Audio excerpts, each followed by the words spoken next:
Olá, pessoal, tudo bom? Eu sou Roberta Basile, médica veterinária. Eu estou aqui para conversar com vocês nesse congresso tão interessante a respeito de dor nos animais. Nessa palestra, a gente vai conversar um pouquinho sobre os mecanismos fisiológicos da dor, os mecanismos agressivos e as novas classificações de dor que a gente tem, como identificar de forma simples, de forma prática, a dor nos animais e também como a gente pode abordar tanto com as nossas técnicas de reabilitação, tanto quanto utilizando alguns adjuvantes para facilitar a reabilitação desses animais, alguns adjuvantes farmacológicos. Tá bom? Então, vamos lá. Por que dor, né, pessoal? Primeira coisa que a gente se pergunta é: por que que a gente tem que estudar, entender e saber avaliar a dor nos animais? Pessoal, é só a gente pensar que a maioria dos pacientes que são referidos para nós são referidos por causa da dor. Às vezes a gente pode até ter um paciente que tem uma osteoartrite grave, que tem uma luxação grave, mas se ele não estiver sofrendo de dor, dificilmente ele vai ser referido para nós.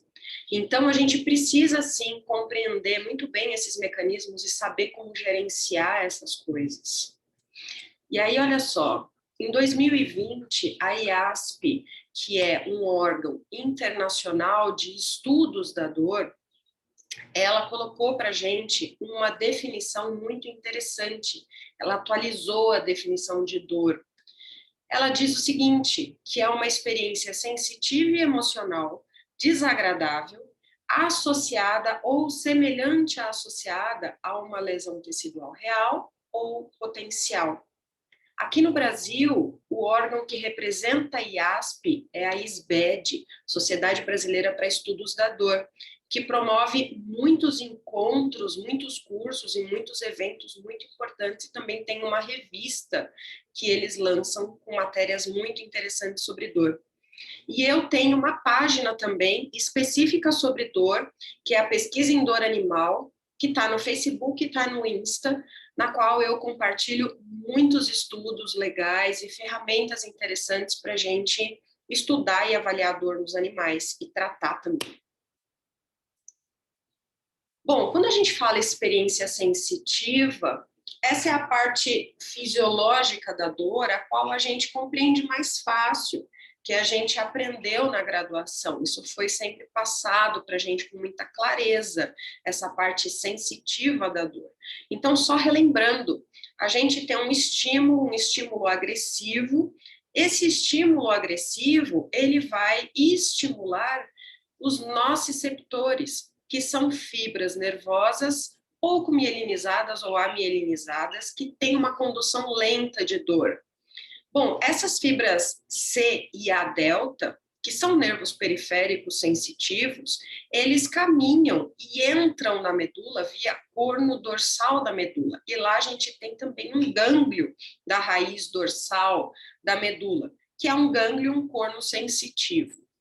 Veja, essa informação, ela passa, ela transpassa a medula, ela decursa, né? Então, ela sobe via trato espinotalâmico contralateral ao estímulo até o tálamo. E o tálamo, pessoal, nada mais é do que um hub que distribui essas informações de dor. E ele distribui para quem? Ele distribui para o córtex somatosensorial, e nesse córtex somatosensorial a gente vai ter uma dimensão avaliativa da dor, vai entender que dor é essa. Ah, foi uma dor empicada, né, por um parafuso, por um prego que eu pisei, ou não, uma dor em queimadura, por exemplo, se eu pisei num fogo, né, ou então caiu um ácido na minha mão, essa região cerebral responsável pela avaliação dessa dor. Manda ainda para o hipotálamo. Lá no hipotálamo, a gente vai ter respostas autonômicas da dor, tá? Então, isso vai me promover taquicardia, taquipneia, sudorese, diurese. O que eu vou ter de resposta autonômica? Aumento da pressão arterial, tá? manda para o sistema límbico. Olha que legal. Então, no sistema límbico, a gente tem a resposta emocional da dor, pessoal. A gente vai ver um pouquinho mais sobre isso, tá? E também manda para formação reticular. E lá na formação reticular, a gente tem o centro de alerta e vigília, tá? Então, de sono e vigília, que é o sistema de ativação reticular. Então, a dor ela pode ter interferência, inclusive, no padrão de sono do animal ou do paciente. E olha lá, a experiência emocional que é dita na definição de dor é justamente quando essa informação chega até o sistema límbico. E os animais possuem sistema límbico? Lógico, anatomicamente eles têm sistema límbico, como nós temos, né? Então, hipocampo, amígdala, corpo mamilar, giro cingulado, os animais têm tudo isso, tá? Então, ali a gente vai ter a dimensão emocional da dor. E quais emoções, né, os animais são capazes de sentir? Veja, Charles Darwin já estudava isso. Para entender as emoções nos humanos, ele estudava as emoções e as expressões dessas emoções nos animais. Então, o Darwin ele foi um grande estudioso de comportamento animal, para entender justamente os eventos de sobrevivência das espécies. E ele descobriu o quê? Ele descobriu que os animais superiores, né, mamíferos, eles são capazes de sentir 5 emoções básicas: alegria, tristeza, medo, nojo, raiva e surpresa, 6 emoções básicas, tá? Então, olha que interessante, né? Ou seja, pessoal, no brain, no pain. Se eu não tiver o processamento cerebral da dor, o paciente não sente dor, tá? Isso é muito interessante. E é assim, inclusive, que a anestesia geral funciona, né? Tira do circuito o sistema nervoso central, justamente para não haver a dor sendo processada. Olha o que mais de interessante a IASP coloca para a gente, pessoal, em termos de definições. A dor é sempre uma experiência individual que é influenciada em graus variáveis por fatores biológicos, psicológicos e sociais. Então, olha lá, a gente costuma pensar muito, né, na dor como componente biológico, mas a IASP, nessa definição, ela faz questão de reforçar para a gente que não é só o componente biológico que importa. A gente tem componentes psicossociais que podem ter pesos independentes, diferentes, em função de cada indivíduo. E pode ser, inclusive, um componente maior até do que o componente biológico, tá? Então, a gente tem que saber avaliar esses padrões de mudanças psicológicas, ou seja, alterações comportamentais, né? E sociais, alterações referentes à interação desse indivíduo com indivíduos da mesma espécie e com indivíduos de espécies diferentes. Isso tudo pode estar relacionado a uma demonstração de dor. Olha que mais que a IASP coloca para nós que é importantíssimo. Dor e nocicepção são fenômenos diferentes, tá? Então, o von Frey, né, que era um pesquisador lá em 1895, ele colocou para a gente, né, a existência de sensores diferentes no corpo, sensores de agressão, que são os nociceptores, que eram estimulados por excessos de temperatura, diminuição de temperatura, então extremos, né, de temperatura, substâncias químicas ou ainda estímulos mecânicos traumáticos, né, que são as fibras C e a delta, tá? Agora, veja, não é porque eu tenho o estímulo desses nociceptores que necessariamente eu vou ter dor, e mais, eu posso ter dor sem haver estímulos de nociceptores, tá? Então, isso a gente também precisa ter em mente, pessoal, tá? Esses nociceptores, a nocicepção, ela é importante no mecanismo de dor, mas ela não é extremamente necessária, tá? Então, eu não tenho dor, sei somente se eu tiver nocicepção. É possível ter dor sem ter nocicepção. Vou dar um exemplo para vocês. Fibromialgia nos humanos, tá? Vou trazer um pouco para nós. A fibromialgia nos humanos, por definição, é um tipo de dor que a gente vai estudar um pouquinho mais para frente, que é a dor nociplástica. É uma dor nociplástica pura, em que o indivíduo fibromiálgico não tem lesão corporal.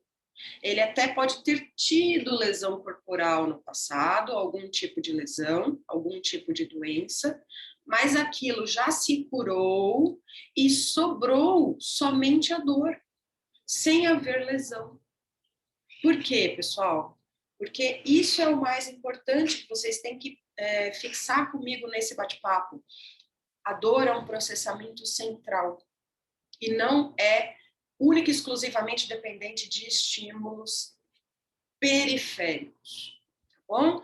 Então, a dor pode ser determinada, a dor não pode ser determinada exclusivamente por atividade de neurônios sensitivos. Outra coisa importante, a descrição verbal é apenas um dos vários componentes para expressar a dor. Veja, eu recebo inúmeros tutores no consultório, e aí eu sempre pergunto para eles o seguinte: o seu cachorrinho, o seu gatinho, ele sente dor? E aí, inúmeras vezes, pessoal, eu ouço o seguinte: não, ele não chora, ele não tem dor, ele não chora.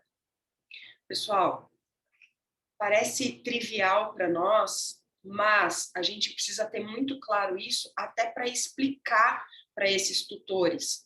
Não precisa se expressar verbalmente para que a gente saiba identificar que um paciente tem dor.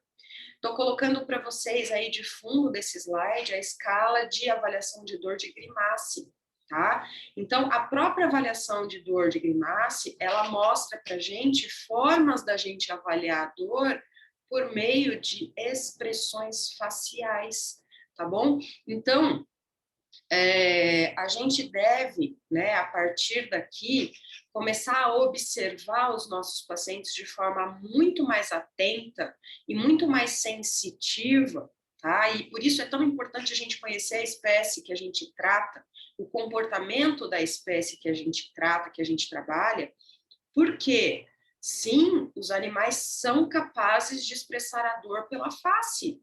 E sim, a gente deve, como profissionais, pegar esses inputs de expressão facial e transformar isso numa leitura da qual a gente possa ter realmente uma escala de qual o grau de dor desses pacientes. E não só expressão facial, expressão corporal também, né? Olha só outra coisa muito importante, a incapacidade de comunicação, ela não invalida um ser humano ou animal de sentir dor, tá? Então, veja, eu coloquei aqui para vocês como exemplo a escala de Glasgow, que é uma escala de avaliação de coma. Ou seja, se eu estou utilizando uma escala de avaliação de coma, ou esses pacientes estão num estado de estupor, né? Ou eles estão num grau de depressão muito grande, a ponto de eu não estar tendo resposta aos estímulos que eu estou fazendo a ele, tá? E aí, um dos pontos que é avaliado nessa escala de Glasgow é justamente a presença de dor periférica, dor superficial e dor profunda, tá? Com estímulos, né? Estímulos nociceptivos que podem me gerar respostas, né, de dor superficial ou dor profunda, tá bom? Então, não é porque o animal está muito deprimido ou em estupor que ele não está sentindo dor. E existem formas de nós avaliarmos a dor, inclusive nesses casos.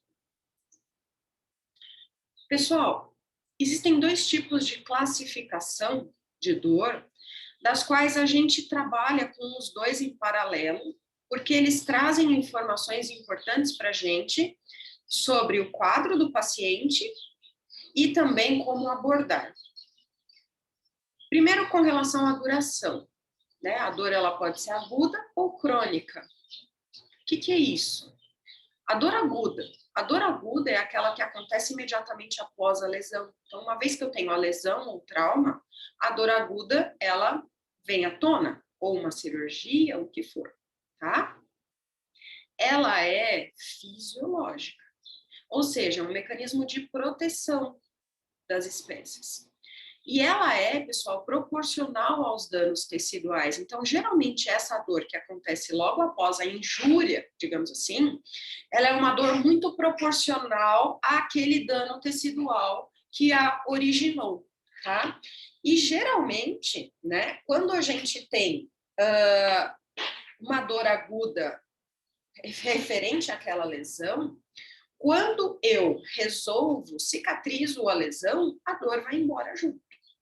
Tá? E ela é muito bem localizada.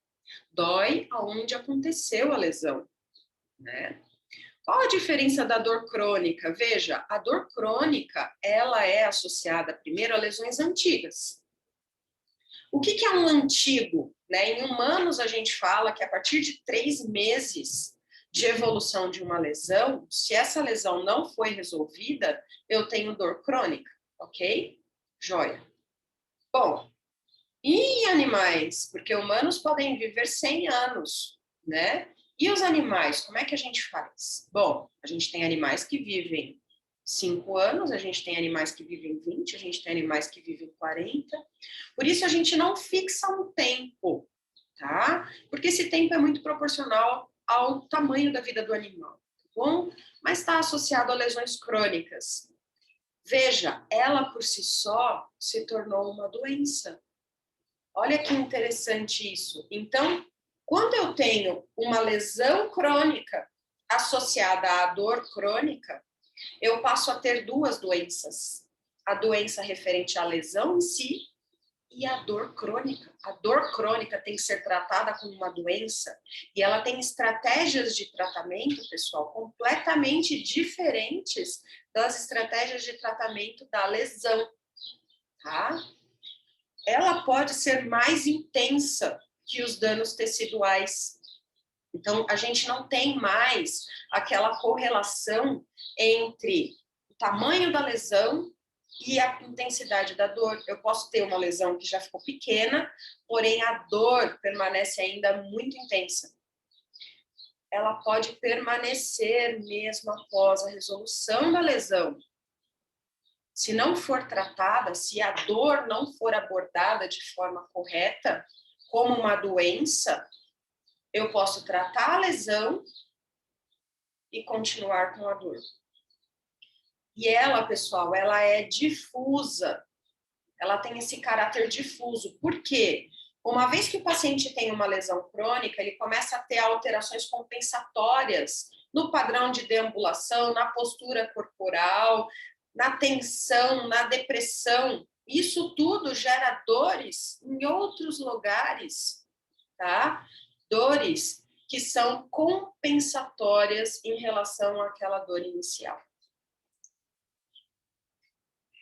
E aí a gente tem uma segunda forma de classificar dor, que é complementar a essa. A gente precisa entender as duas e trabalhar com as duas, que é com relação à etiologia. Que tipo de tecido foi danificado? E em função do tipo de tecido danificado, eu vou ter a dor nociceptiva, neuropática e nociplástica. Quem é a dor nociceptiva? Bom, a dor nociceptiva é aquela que a gente está mais acostumado a ter contato, que é a dor proveniente dos traumas, das cirurgias, das inflamações, das neoplasias, das isquemias, das degenerações. É a dor referente aos traumas em tecidos musculares, ósseos, articulares, tendíneos, ligamentares, nos órgãos e nas fáscias. Lembrem-se, a dor ela não é algo característico somente do sistema músculo-esquelético ou neuromúsculo-esquelético. A gente pode ter dor nos órgãos também, né? E não é só o estômago que dói, tá? Então, a gente tem que também lembrar disso. E a fáscia.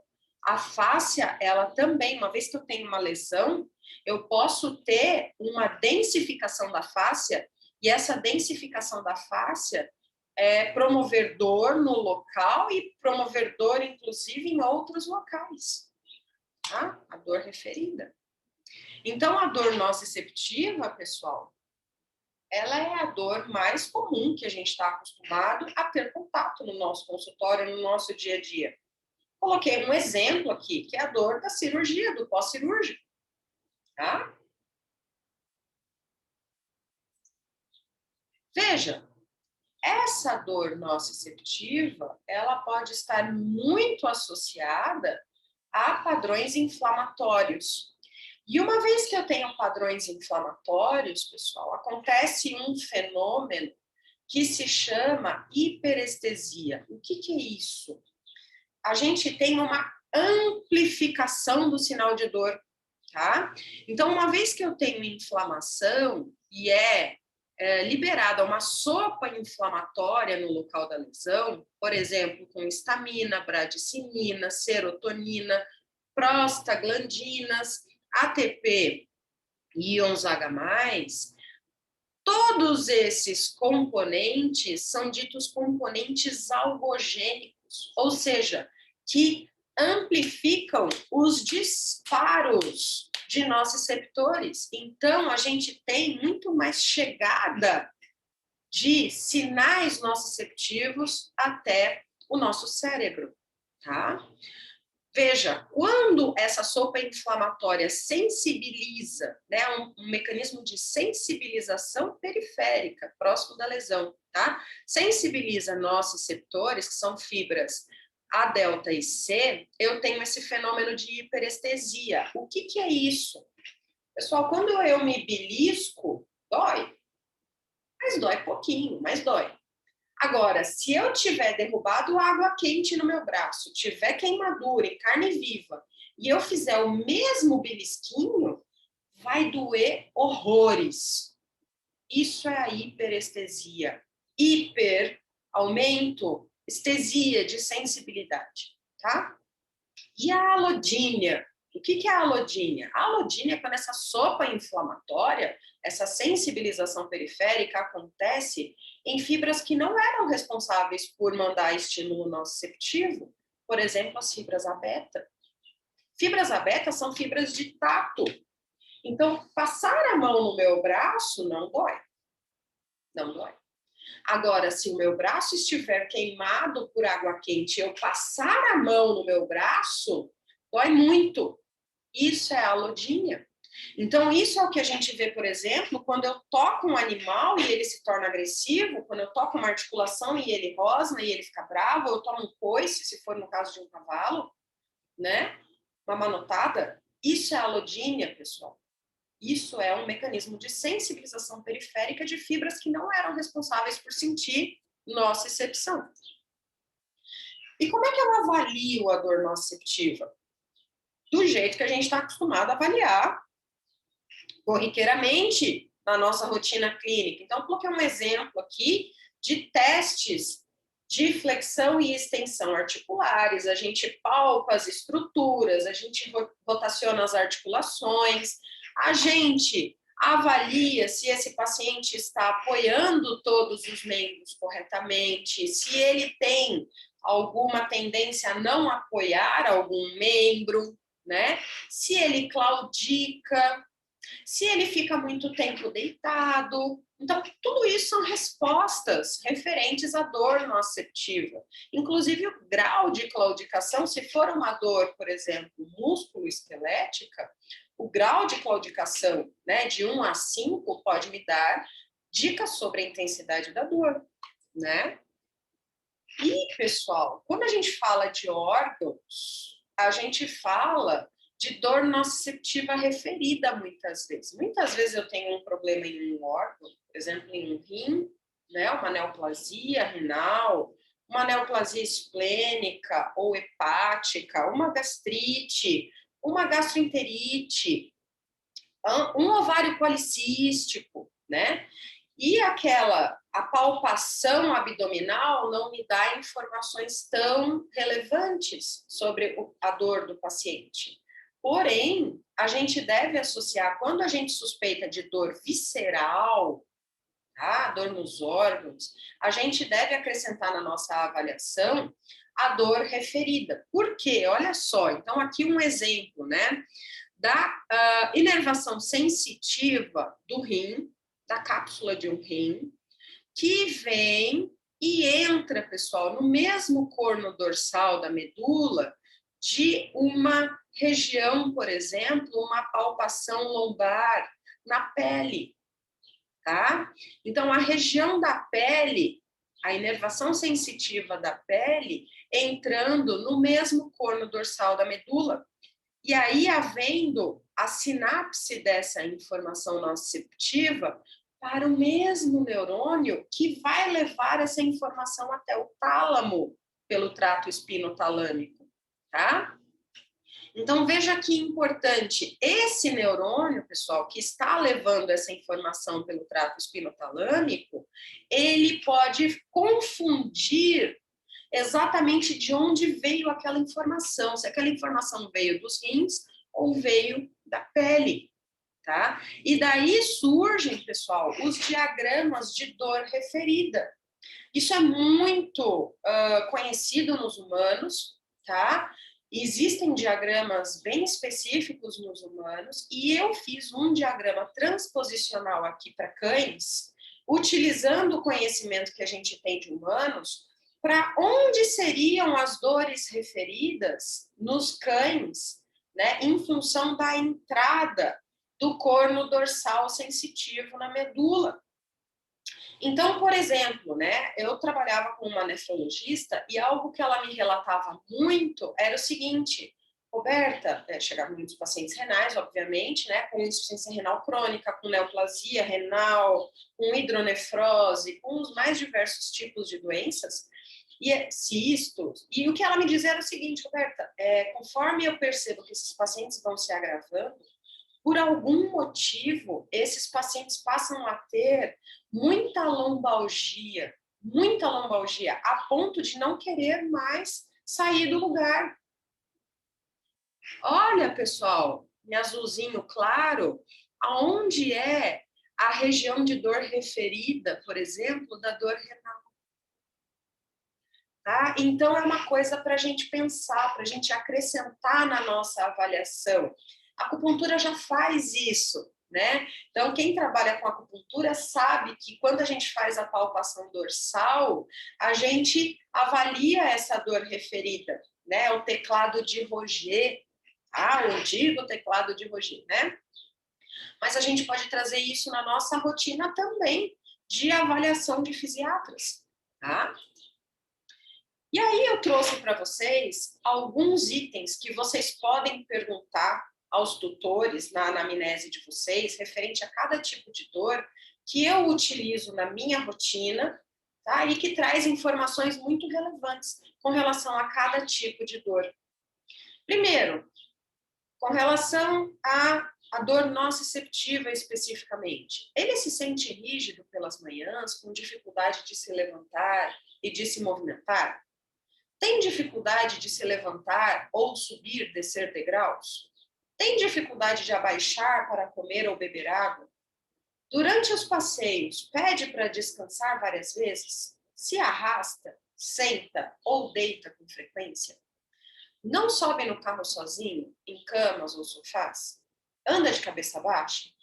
Grita sem motivos aparentes? Ao parar, levanta um dos membros? Geme ou chora? Treme a musculatura ao ser tocado? Se movimenta menos do que o normal? Apresenta corpo encurvado? Ou ainda demonstra dor em palpação abdominal? Tá bom?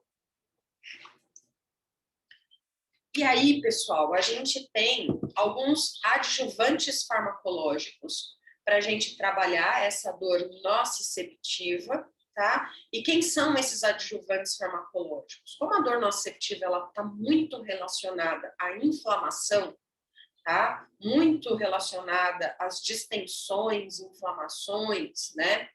A gente trabalha muito com anti-inflamatórios, sejam esteroidais ou não esteroidais, em função do que a gente está tratando. Opioides, tá? E aí, opioides, pessoal, eu coloco como opioide fraco a codeína, opioides fortes, a morfina, e opioides muito fortes, o fentanil e a metadona, tá?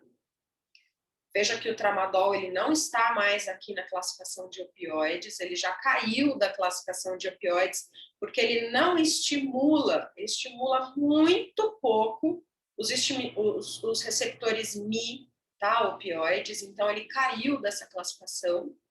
E a dipirona, que tem um efeito analgésico muito importante, ela trabalha muito bem em combinação com todos esses fármacos, ela deve ser utilizada por causa dos poucos efeitos adversos que ela tem, e ela vai estimular, principalmente, né, a via da COX-3 e também vai estimular, é mais recente essa informação, a molécula da dipirona é capaz também de estimular receptores Mi de opioides, assim como a morfina, tá? Então, é por isso que ela tem essa atividade analgésica tão importante, tá bom? Então, nunca se esqueçam da dipirona no tratamento de vocês. E com relação à reabilitação desses pacientes na dor nociceptiva?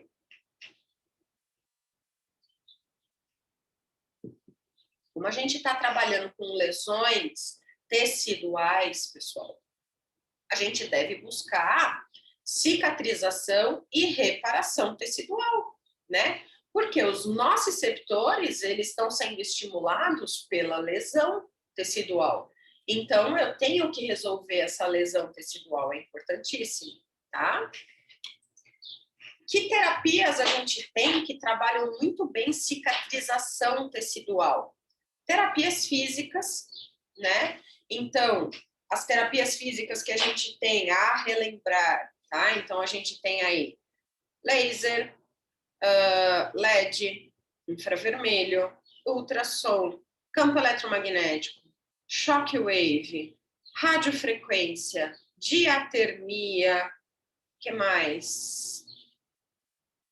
Placa vibratória, tá? Então, são coisas que vão depender se a lesão é aguda ou crônica, né? Depende da fase da lesão, depende da lesão, mas são terapias que a gente pode utilizar para tratar a dor nociceptiva, tá? Tratando a lesão.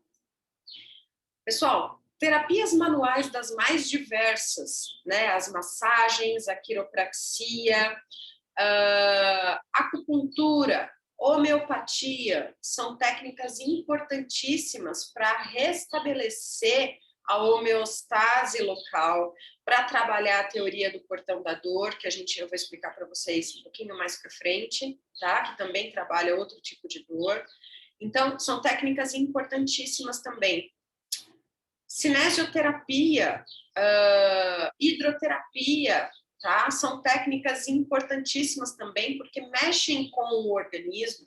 É importante a gente sempre trabalhar o movimento, né? O restabelecimento da função tecidual ou estrutural em conjunto com a reabilitação local, tá? Então, o movimento, ele deve sempre fazer parte da nossa reabilitação.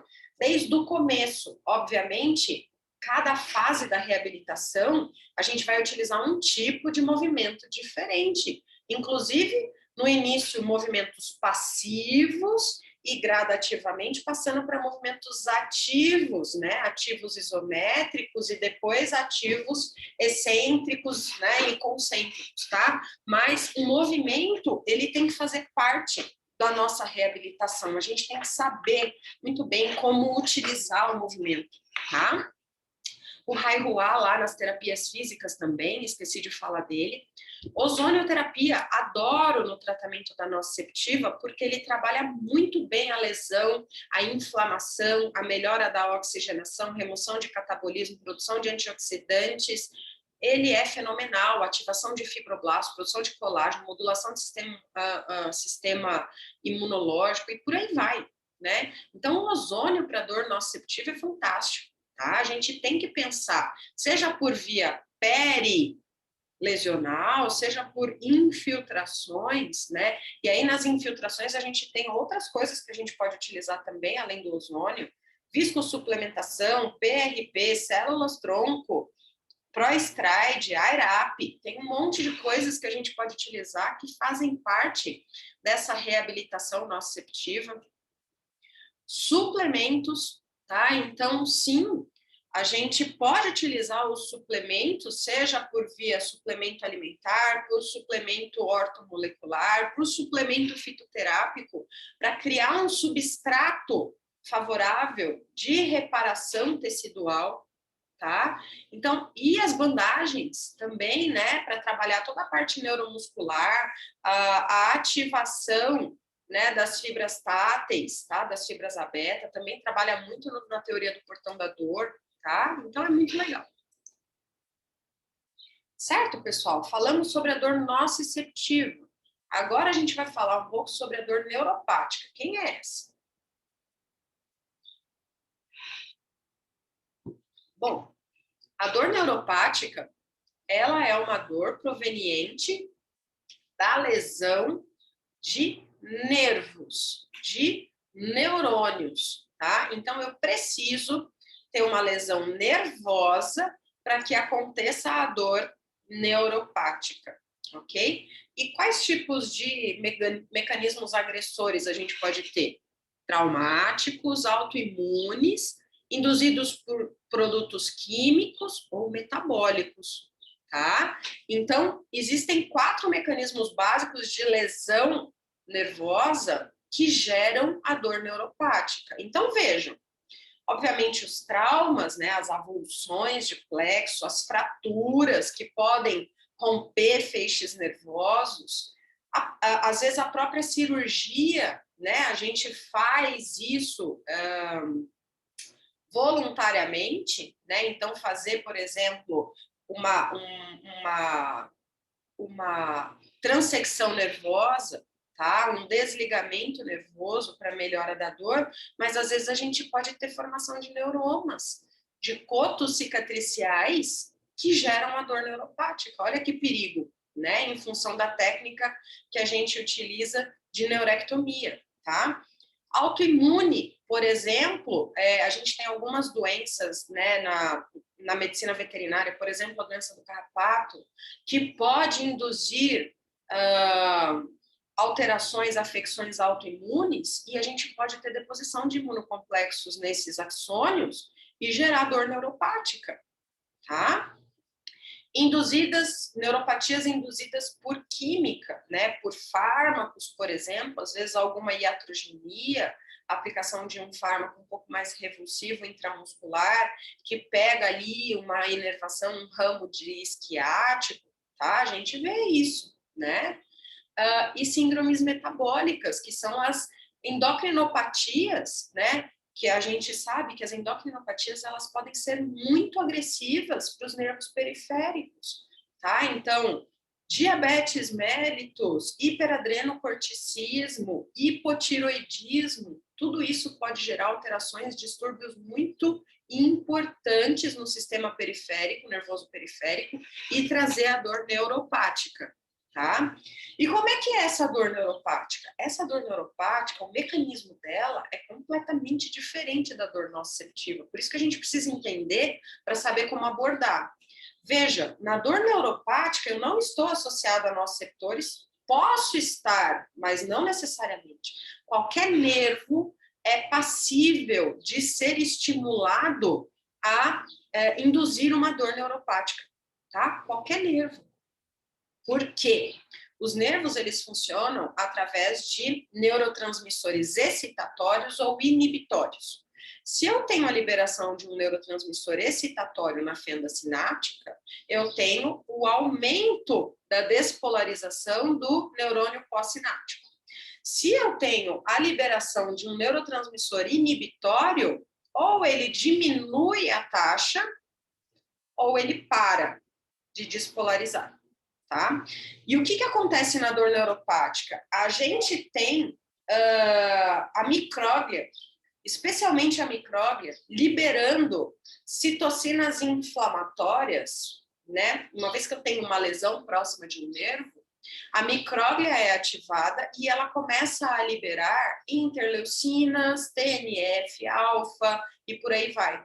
E essa sopinha inflamatória, ela gera uma informação para o neurônio pré-sináptico para ele disparar mais, liberar mais vesículas com neurotransmissores excitatórios, tá? Que é o quê? O glutamato. E aí eu tenho uma liberação maior de glutamato, pessoal. E, obviamente, o neurônio pós-sináptico vai ter uma estimulação excessiva. E ele começa a enviar sinais de agressão até o tálamo. Tem coisa errada lá. Tem coisa errada lá.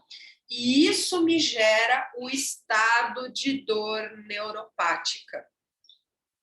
E o que é, né? Como é que isso acontece? Então, olha lá, tá? Então, pensando aqui em mecanismos, tá? Dentro dos neurônios.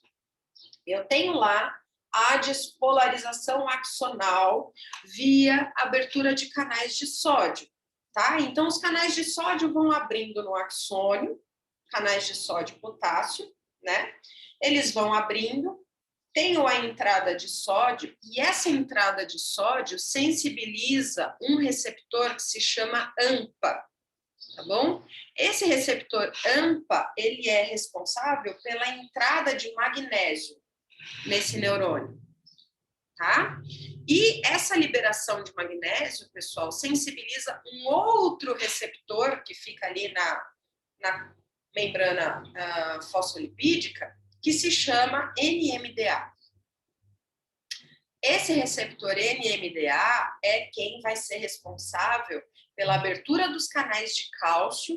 Esse cálcio vai entrar na célula e vai ser responsável pela migração da vesícula com o neurotransmissor até a fenda sináptica.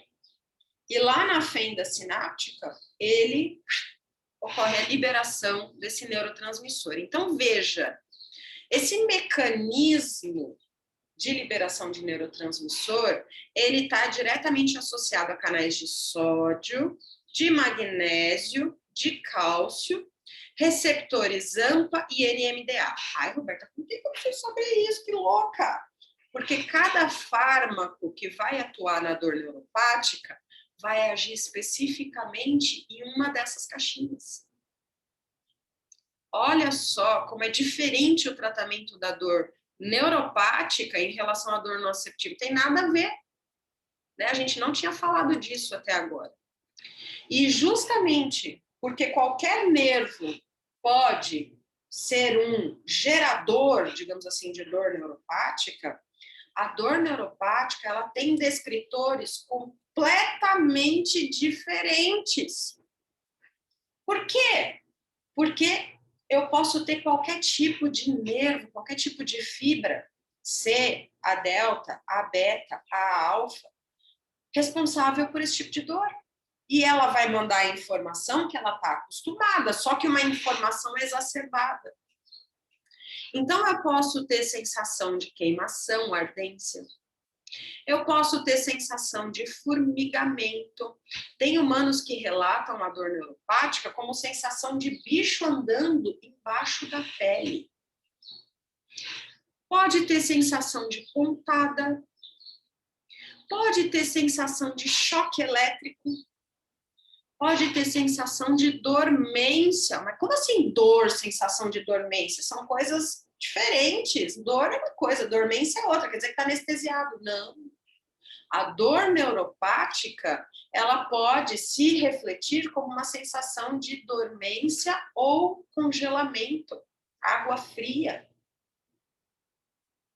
Nossa, então, o que acontece?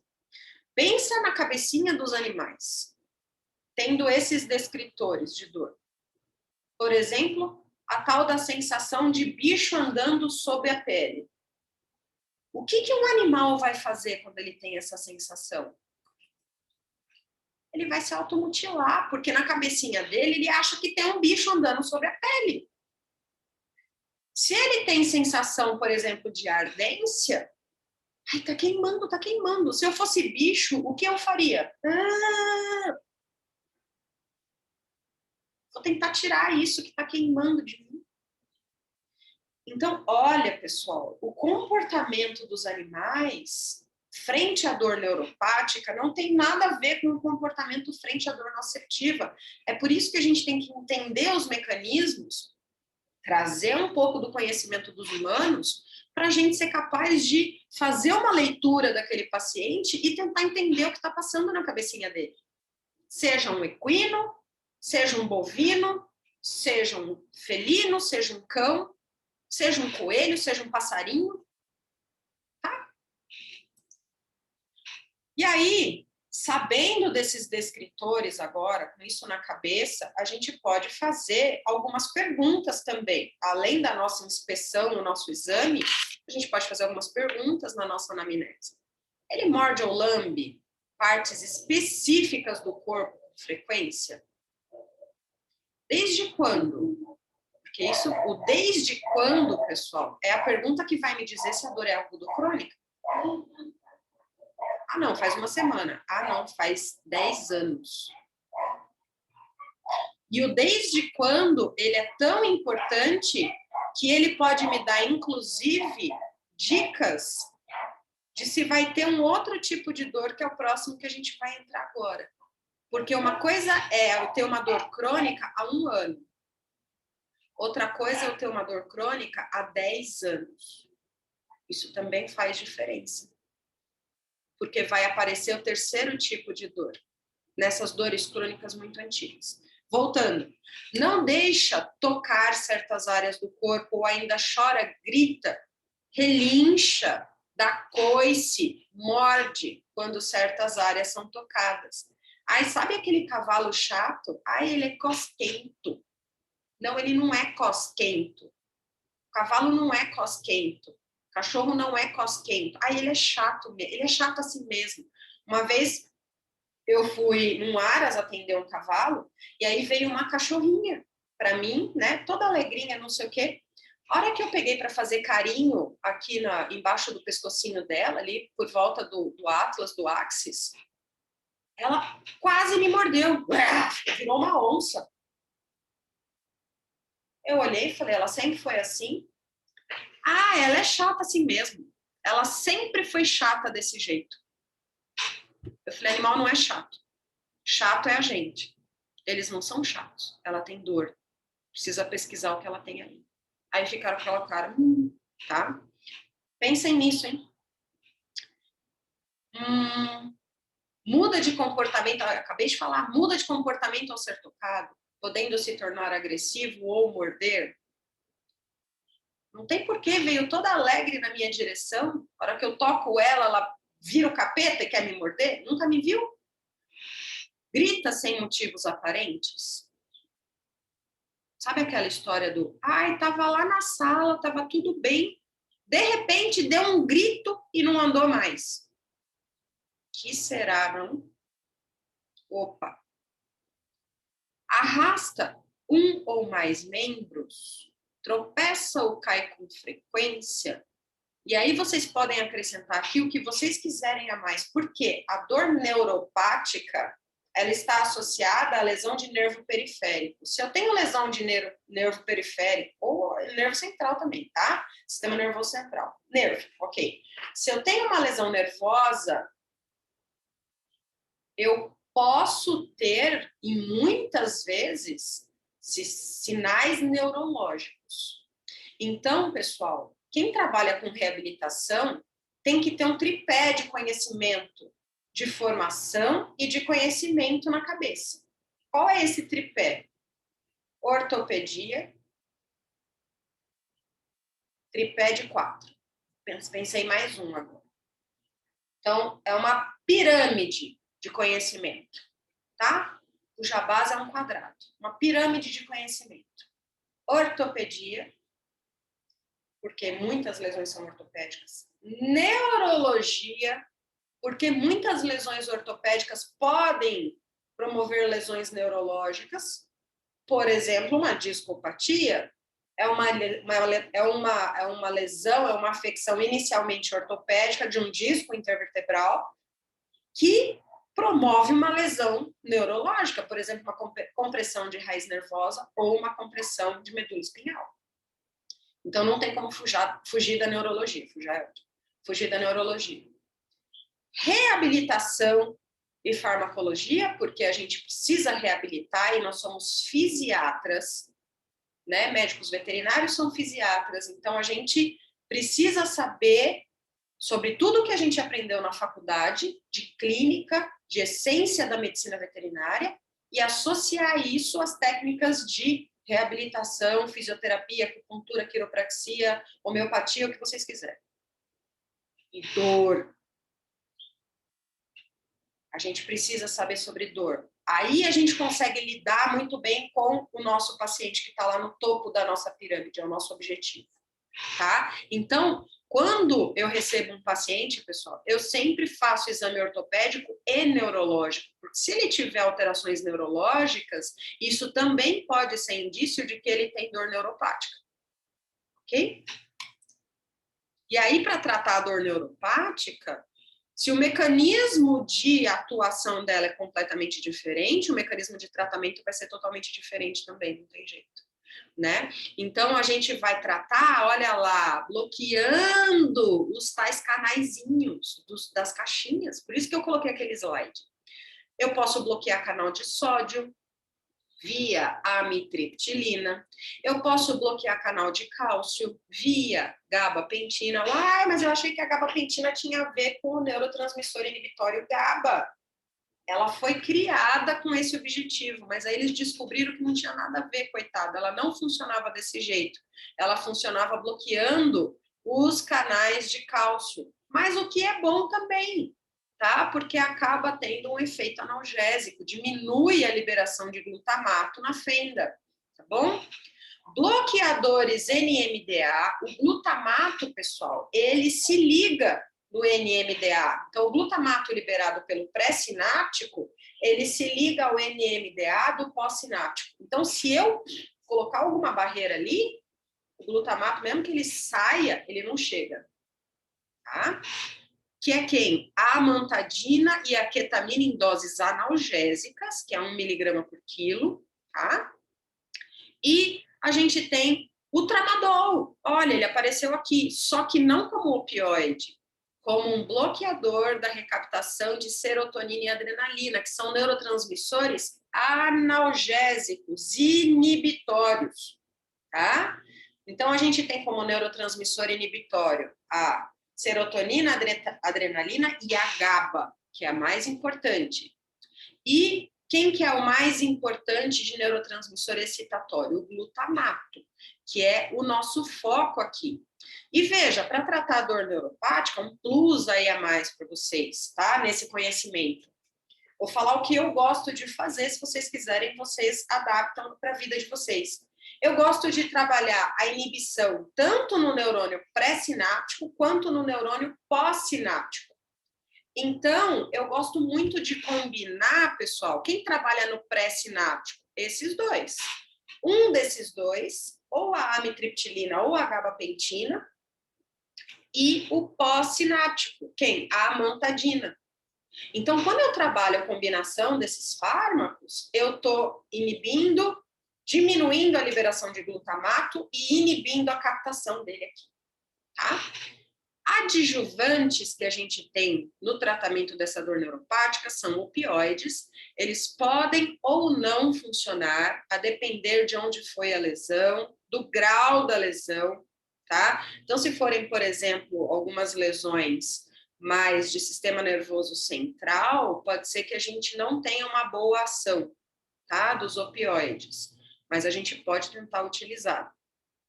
Codeína, morfina, fentanil e metadona. E a dipirona, justamente porque ela faz o quê? A estimulação dos receptores miopioides. Tá? Então, eles são secundários no tratamento dessa dor neuropática, mas são possíveis. Tá bom? Então, olha lá, né? O exemplo da pregabalina, que é muito utilizada nos humanos, que é análoga à gabapentina, que a gente utiliza mais nos animais, porque ela é mais economicamente mais viável, tá? As duas, elas vão se ligar no receptor de cálcio e impedir a entrada do cálcio. E o cálcio é justamente quem faz o quê? Ele se liga à troponina, né? E vai fazer o transporte da vesícula até a fenda sináptica. E aqui o exemplo, por exemplo, dos receptores opioides, né? Então, a gente tem aí receptores opioides, pode ser Mi, delta e kappa, né? Cada um vai dar um grau de analgesia diferente. E eles vão justamente, quando eu tenho a ligação de uma molécula opioide nesses receptores, eu tenho a diminuição do influxo de cálcio também para dentro do neurônio, tá? E aí, o mesmo trabalho, tá? Diminui a migração de vesículas com neurotransmissores até a fenda. Bom, e aí vem a nossa parte da reabilitação. Como é que eu reabilito, então, esse paciente com dor neuropática? Bom, agora que eu já sei como ela funciona, eu tenho que saber como as minhas ferramentas funcionam e saber quais ferramentas vão agir ou liberando mais opioides endógenos, e a gente tem um monte de ferramentas que liberam opioides endógenos, ou agindo nessa despolarização neuronal, ou ajudando a equilibrar essa despolarização neuronal, ou inibindo a despolarização neuronal. Existe uma forma muito interessante que a gente já começou a falar lá na dor nociceptiva, e a dor neuropática também responde a esse mecanismo, por isso que eu deixei para falar aqui, que é a teoria do portão da dor. Como é que funciona essa teoria do portão da dor? A gente tem, né, os estímulos de agressão vindo pelas fibras, por exemplo, C, nesse diagrama aqui, tá? E aí eu vou lá e eu posso promover um estímulo de fibras que não estão lesionadas. A beta, por exemplo, são fibras de tato, para elas enviarem sinal. E nessa corrida de envio de sinal, as fibras mais mielinizadas chegam primeiro. O sinal chega primeiro, porque elas são de condução mais rápida. Então, é aquela história da gente, por exemplo, fazer um corte na mão, né? Tô lá cortando bife e tal, cortei a minha mão. A primeira coisa que eu faço é aperta. É meio que instintivo aquilo. Porque quando eu aperto, além de parar o sangramento, eu estimulo as fibras de tato. E aí chega mais informação de tato no meu tálamo do que informação de agressão. Tá bom? A gente tem um monte de técnicas dentro da reabilitação que podem trabalhar isso. Então, veja, primeiro eu vou falar das técnicas que vão promover a diminuição da despolarização nervosa, tá?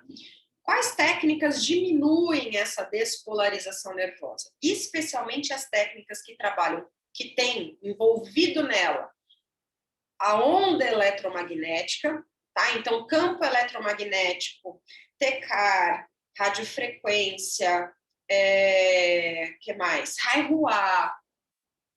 Então, são tudo estímulos que trabalham na regularização desse padrão de sinapse. Então, eles vão trabalhar muito bem na organização desses neurotransmissores para parar de ficar liberando muito neurotransmissor glutamato excitatório. A acupuntura também trabalha muito nessa organização do fluxo nervoso, tá? Aí a gente tem técnicas que agem muito na teoria do portão da dor. Então, que vão estimular fibras sadias de tato, e aí eu tenho a inibição da dor, porque essas informações chegam mais rápido ao cérebro. Que técnicas são essas? Todas as técnicas manuais, liberação miofascial, drenagem linfática, massoterapia das mais diversas que vocês podem ter de técnicas, a própria quiropraxia, né? E a cinesioterapia. tá bom? Seja ela na água, no pilates, no exercício funcional, o que vocês quiserem. E a gente tem ainda, pessoal, o ozônio aqui. Porque quando eu aplico ozônio no local de uma lesão, o ozônio promove uma hiperpolarização neuronal. Ele tem uma voltagem, a molécula de ozônio tem uma voltagem muito alta. Então, ele hiperpolariza os neurônios. E com esse estado de hiperpolarização, os neurônios ficam refratários. Tá? Então, eles param de despolarizar, sinal excitatório, sinal de nocepção, sinal de agressão, tá? Então, o ozônio, para quem já utilizou ozônio, né? Eu tenho, por exemplo, 3 hérnias de disco. Então, quando eu tenho crises de dor, primeira coisa que eu quero fazer é o ozônio paravertebral. Por quê? É aplicar, você sai, na sequência sai numa micareta, porque a analgesia é fantástica. Só que né? A gente não pode sair em micareta coisa nenhuma, porque ele está com analgesia, mas não resolveu o problema, porque não está lá, né? Então tem que tomar esse cuidado, tá? Tanto que os médicos, eles falam, muitos falam que trabalham com ozônio, né? Muitos falam a técnica de ozonioterapia como bloqueio. Você quer fazer um bloqueio com ozônio? Você quer fazer um bloqueio com ozônio? Justamente porque tem essa analgesia muito instantânea da dor neuropática, tá? Muito bem.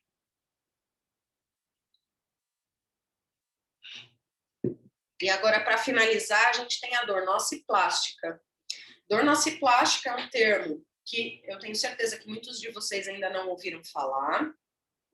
Ele é uma classificação de dor muito nova, tá? Esse tipo de dor entrou na classificação de dor em 2017 pela IASP, por uma convenção mundial que a IASP fez, tá? Uma força-tarefa, justamente para explicar o que acontecia com pacientes que tinham dor crônica persistente. E que muitos pacientes com dor crônica persistente já haviam curado suas lesões, mas ainda permaneciam com dor. E muitos pacientes com dor persistente nunca tiveram lesão e sofrem muito com a dor. E muitos pacientes com dor crônica persistente, às vezes a lesão era pequenininha e o paciente sofria horrores com essa dor. Aí eles se juntaram e falaram, pera, tem algum mecanismo que a gente ainda não entendeu.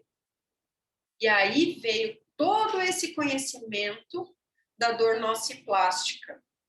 Por que eu coloquei esse cérebro com circuitos aí? A dor nociplástica, pessoal, ela é uma falha do processamento central do sinal de agressão que veio do organismo.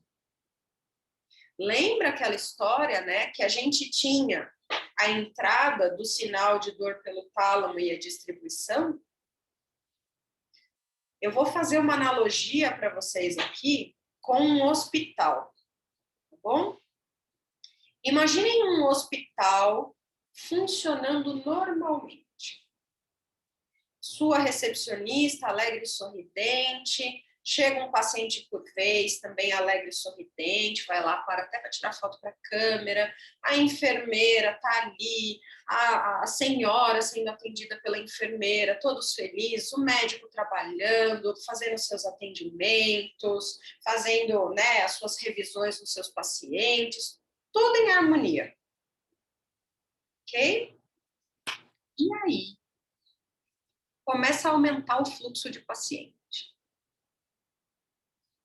Dá uma pandemia e começa a chegar paciente de tudo quanto é lugar. E aquela recepção tá aquela loucura. O pessoal já tá ali há 8 horas sem vazão.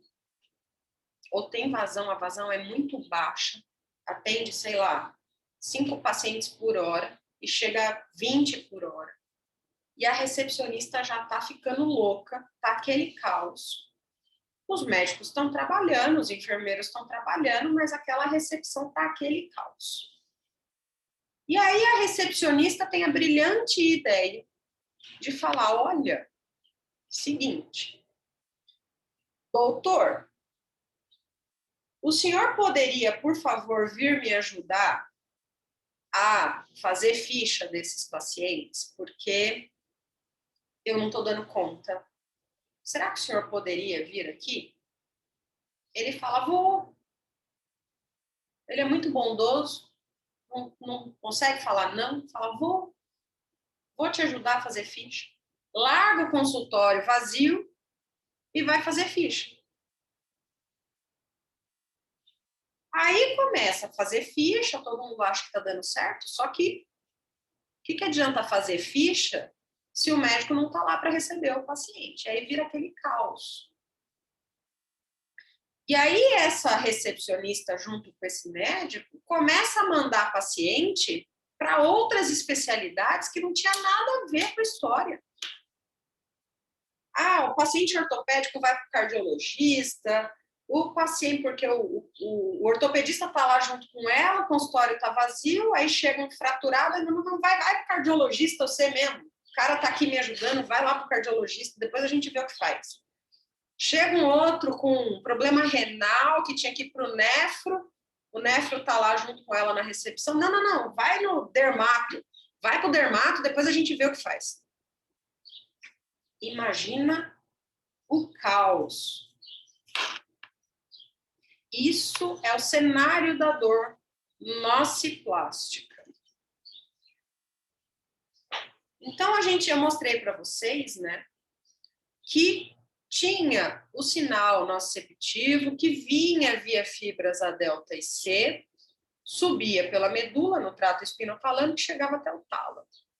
Vamos imaginar que esse sinal nociceptivo são os nossos pacientes. O tálamo é a nossa recepcionista. Ela chega, recebe aquele sinal e encaminha. Encaminha fisiologicamente, quando estava tudo bem, ela encaminhava fisiologicamente para as áreas que são responsáveis por aquilo. Eu falei para vocês, tinha o lobo frontal, que fazia a dimensão avaliativa, tinha o hipotálamo e a formação reticular, que fazia a função autonômica, tinha o sistema límbico, que fazia a função emocional, tinha o córtex somatosensorial, que fazia a dimensão sensitiva. Beleza. E aí começa a chegar um monte de paciente. E ela pega, além de tirar esses caras do posto deles, ela começa a inserir outras regiões do cérebro, outros médicos que não tinham nada a ver com a história. Então, ela começa a mandar informação para o lobo occipital da visão. Aí o lobo occipital fala, mas gente, mas se eu prestar atenção nisso aqui, processar a dor, receber esse paciente que devia estar no ortopedista, eu não vou conseguir atender os meus pacientes de visão. Não tem problema não. Vai fazendo, depois a gente vê. Sabe aquela história do rápido e mal feito? Vai fazendo, depois a gente vê o que faz. E aí o médico não sabe falar não, meio que se adequa mal e porcamente àquela situação, que é o mecanismo de neuroplasticidade, meio que se adequa. Aí, ortopedista, cara, eu nem tenho as ferramentas de ortopedista, vou pegar aqui, sei lá, não tenho martelinho, mas eu vou usar essa caneta aqui mesmo. Ver se, né? Vamos ver. Vai lá, se adequa mal e porcamente e começa a fazer o serviço. Só que ele não está contente com aquilo, obviamente, porque o negócio dele é ser oftalmologista. Ele não sabe receber aqueles pacientes, trabalhar com a dor deles, tá? Então, isso, pessoal, acaba gerando uma alteração geral nesse paciente. Essa mudança que a gente chama de neuroplasticidade, desses sinais que começaram a chegar com muita frequência, essa mudança de função desses nervos não é de graça. Esses nervos estão funcionando de forma errada, eles começam a liberar radical livre, né? Começa a liberar catabólito, eles estão fazendo tudo errado ali. Isso gera uma neuroinflamação cerebral. Existem artigos que mostram o cérebro inflamado na dor nociplástica, é muito triste, ressonância magnética. E essa neuroinflamação, lembra que lá na dor nociceptiva, eu mostrei para vocês o mecanismo de inflamação local, que dava a sensibilização periférica? Aqui eu tenho uma inflamação central que gera uma sensibilização central e amplifica esse sinal de dor, essa sensação de dor. Tá? Então, lá no periférico, né, aquele mecanismo de sensibilização periférica que eu falei para vocês, é também chamado de wind-up. E esse wind-up, que é essa amplificação, ele pode acontecer tanto perifericamente, via sensibilização periférica, quanto centralmente, via sensibilização central. Amplifica o sinal de dor. E aquilo vira, pessoal, um mecanismo extremamente agressivo no corpo do paciente. E, infelizmente, mesmo que a gente elimine o mecanismo de geração periférica, a roda interna de agressão já está tão amplificada, eu já tenho neuroinflamação, eu já tenho funcionamento errado dos meus lobos corticais, que o cérebro não consegue sair disso. Se eu não tratar aqui, ó, eu tenho que tratar aqui.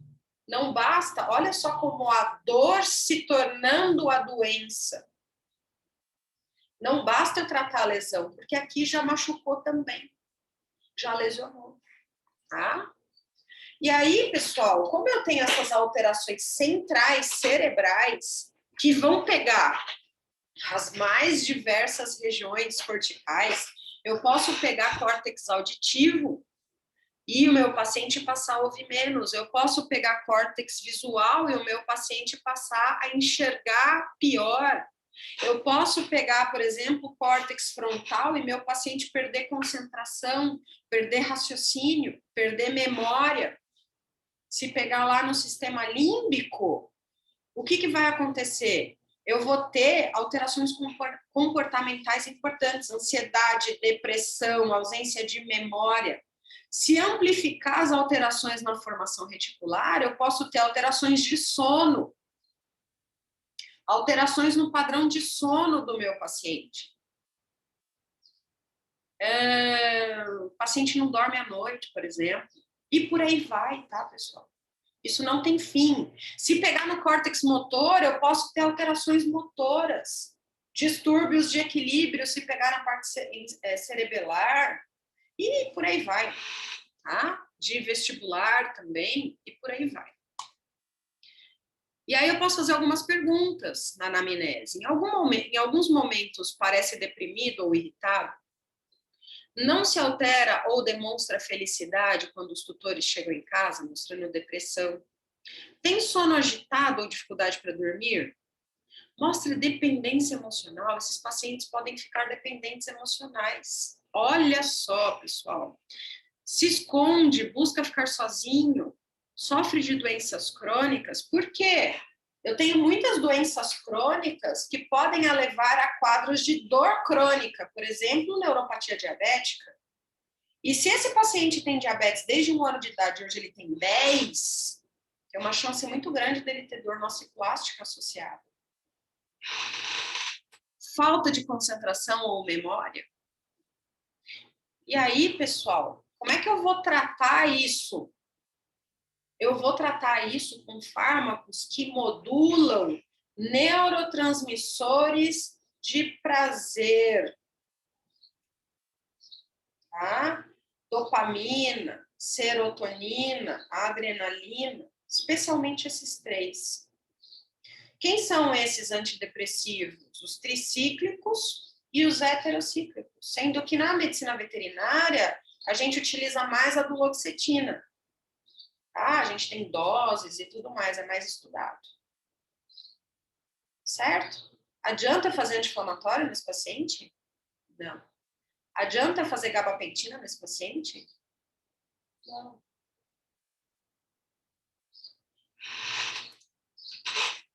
E como é que eu vou reabilitar agora? Ixi, agora é um assunto. Porque esse tipo de dor é diferente. Então, eu vou dar um exemplo para vocês verem que não é tão difícil. Pisar num prego dói? Pô, lógico que dói. Meu pai, só de encostar já dói muito. E se eu estiver fugindo de um leão, pisar no prego dói? Não dói, não. Não dói, não. Eu não vou nem ver prego. Não quero nem saber do prego. O prego pode enfincar no meu pé, que eu não quero nem saber do prego. Depois que eu me livrar do leão, eu vejo o que aconteceu com o prego. Sabe o que é isso, pessoal? Isso é a capacidade do nosso cérebro em decidir o que sentir em determinado momento. É chamado matriz de saliência da dor. Olha só esse estudo, que fenomenal. Esse estudo de 2011, tem 10 anos já. Eles fizeram ressonância magnética funcional nos pacientes, ou seja, colocaram os pacientes na ressonância magnética. Essa ressonância magnética funcional, ela consegue colorir as regiões do cérebro que estão em atividade naquele momento. E aí, o que eles fizeram? Primeiro, eles fizeram um estímulo nociceptivo. Por lá, deram o beliscão. E viram aonde o cérebro teve atividade. Depois, eles fizeram estímulos táteis. Fez massagem. E viu aonde teve atividade. Auditivo, colocaram música. E viram onde teve atividade. E visual, mostraram imagens agradáveis, cores, estímulos de cores e tudo mais. E viram onde foi ativado. E aí, sabe o que eles perceberam? Que, tá corado em amarelo aí para vocês no diagrama, existe uma coincidência muito grande entre as regiões que são ativadas quando tem estímulo nociceptivo, frente a outros estímulos que não são nociceptivos, como, por exemplo, tato, a audição e a visão. Ou seja, estímulos somestésicos. Então, eles perceberam o quê? Que o sistema nervoso central é capaz de escolher qual estímulo é mais saliente em determinado momento, justamente porque é a mesma região cerebral que faz o processamento de nocicepção e de somestesia. Isso quer dizer que, para tratar a dor nociplástica, a gente deve lembrar dessa palavra somestesia, pessoal. O segredo do negócio é somestesia. No momento que eu utilizar técnicas que estimulam visão, audição, olfação, gustação, concentração, visão. Já falei visão? Não lembro. Visão concentrada. Que são, por exemplo, as atividades neurofuncionais. Botar uns exercícios mais dificinhos, que o paciente tem que pensar para fazer. Seja um cavalo, seja um cachorro, pessoal. Seja um gato. Eu vou ter que adequar esses exercícios para cada espécie. E aí vai a criatividade de vocês. Mas o que eu vou estimular esse paciente a fazer que ele vai ter que se concentrar? Ele não vai conseguir fazer automático. Num cavalo, por exemplo, não vou botar ele no trote. Isso não é uma atividade neurofuncional. Isso é completamente ato reflexo. Agora, às vezes passar num cavalete, se é um cavalo que está acostumado a passar no cavalete, isso para mim também não é, para ele não, para ele, né? Não para mim. Para ele também não é neurofuncional.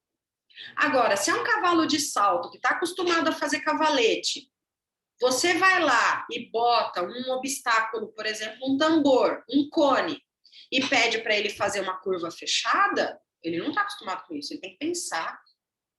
Epa! Que isso? Como é que eu faço isso? É aí que entra o tratamento da dor nociplástica. Musicoterapia, cromoterapia, aromaterapia, tudo que é somestésico, pessoal. E aí vocês têm que estudar, tá? Essas áreas não é bobeira.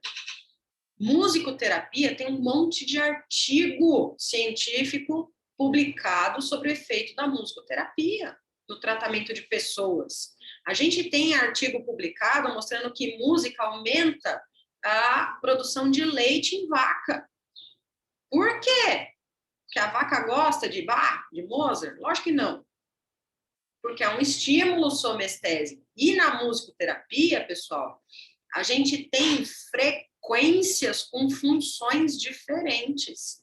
Então, se você quer usar música na sua terapia, estude um pouco sobre musicoterapia, entenda qual a ação de cada frequência no sistema nervoso central como estímulo e aplique o uso dessa frequência. Tá? Inclusive no YouTube, a gente tem inúmeros canais que liberam para a gente a frequência pura, para a gente utilizar aquelas frequências. Tá? Estudem isso. Cromoterapia, a mesma coisa. Cada cor serve como um estímulo diferente no cérebro. Aromaterapia, a mesma coisa. Tá? E a gente tem acupuntura e homeopatia vindo como um equilíbrio geral desse paciente. Então, acupuntura e homeopatia, a gente trata qualquer tipo de dor, aguda ou crônica, nociceptiva, neuropática ou nociplástica, ela está sempre presente.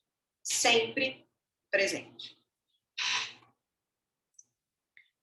E lembrem-se, para finalizar, nosso paciente vai vir com uma dor mista. Ela vai ser aguda ou crônica. Mas ela pode ser uma combinação das mais diversas formas entre nociceptiva, neuropática e nociplástica. Então, a gente tem que identificar quais são as dores e saber como abordar essas dores corretamente. Tá bom, pessoal? Eu agradeço demais a presença de vocês. Foi muito bom esse momento que a gente esteve junto aqui. O meu e-mail de contato tá aí para vocês, se vocês precisarem me perguntar alguma coisa, tá bom? Eu estou disponível. Um grande abraço a todos e bom congresso. Tchau, um beijo.